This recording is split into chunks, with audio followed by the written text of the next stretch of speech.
Bonjour à toutes, bonjour à tous. Le livre que nous vous proposons de découvrir aux éditions RS en novembre 2024 réunit les contributions d'un collectif de psychologues, de pédopsychiatres, de psychanalystes, de médecins sur la question des transitions de genre. C'est le premier ouvrage de ce type dans la littérature française, puisqu'il réunit des positions qui sont contradictoires et qui ne masquent pas leur désaccord. L'idée que nous nous faisions avec Bernard Gols de cette publication consistait à réunir un certain nombre d'auteurs qui ont tous en commun de rencontrer des patients concernés par des questionnements de genre et de leur demander de nous éclairer sur leurs réflexions cliniques et théoriques, ainsi que sur l'histoire des idées sur ce sujet, pour parvenir à donner au lecteur la possibilité de se forger sa propre conviction. L'idée du livre n'est pas du tout d'être pour ou contre les transitions, ce qui serait une vision très simpliste, mais plutôt de comprendre comment les ados notamment se retrouvent à souffrir de cette façon-là.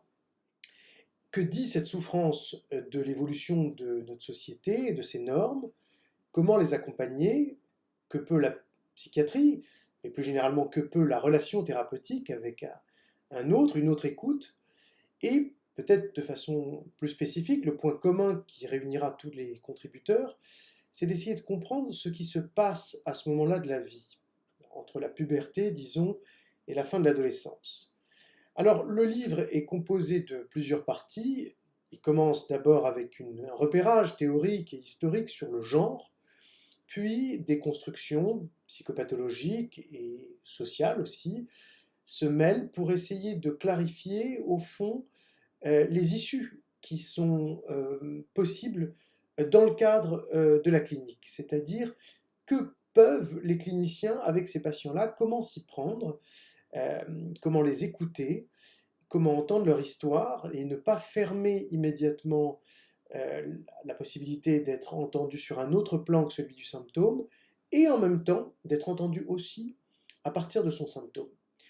Nous avons conçu cet ouvrage avec un esprit de nuance et dans la volonté de refuser toute forme de déni, de sectarisme et de clivage sur ce thème qui malheureusement aujourd'hui occupe le devant de la scène médiatique d'une façon un peu réductrice. Alors nous espérons que, à travers les 25 contributions de ce livre, vous trouverez de quoi alimenter votre réflexion et vous forger votre propre conviction. Une conviction qui est ouverte, qui est souple et qui en même temps sera aussi décidée à partir des patients. Puisque, et je crois que c'est un peu comme cela que l'ouvrage se conclut, ce sont les patients qui nous font réfléchir et qui nous font choisir une voie théorique et une approche clinique plutôt qu'une autre. Bonne lecture